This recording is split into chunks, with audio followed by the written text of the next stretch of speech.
Aquel que se enfrente a la mazmorra del inframundo deberá establecer su propio camino y confiar únicamente en sus habilidades, para así poder derrotar a las hordas del abismo.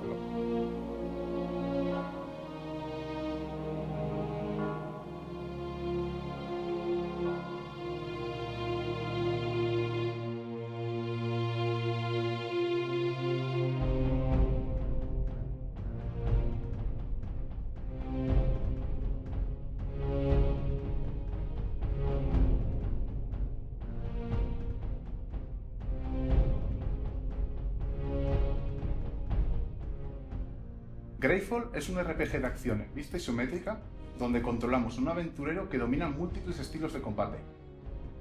La acción transcurre en Greydfall, una mazmorra a las puertas del inframundo, donde nos enfrentaremos a hordas de enemigos para descubrir sus secretos.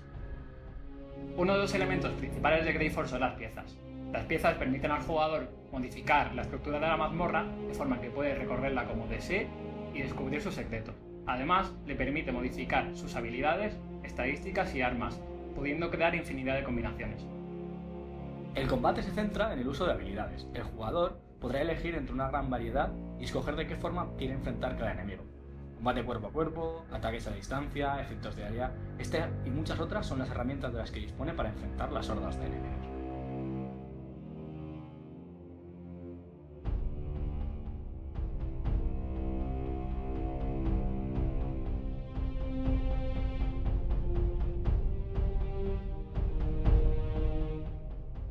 De todos los enemigos que el jugador encontrará durante su aventura, derrotar a los más poderosos le permitirá acceder a la sala del jefe. Ahí se enfrentará al mayor reto y tendrá las mejores recompensas. Para que el jugador reconozca el mapa que él mismo construyó, hemos creado piezas con temáticas diferentes, y cada una tiene rasgos distintos con respecto a la anterior. Tenemos una cripta, una prisión, una sala de tortura. Greydfall está lleno de entornos característicos y variados que evocan sensaciones diferentes.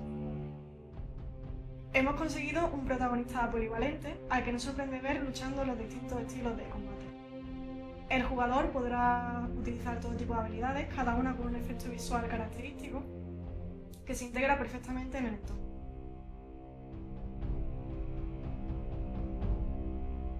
En Greydfall damos libertad de decisión al jugador, pudiendo llegar a combinaciones que no se hayan dado antes, y haciendo de cada partida algo único. En definitiva, queremos que el jugador escriba su propia historia.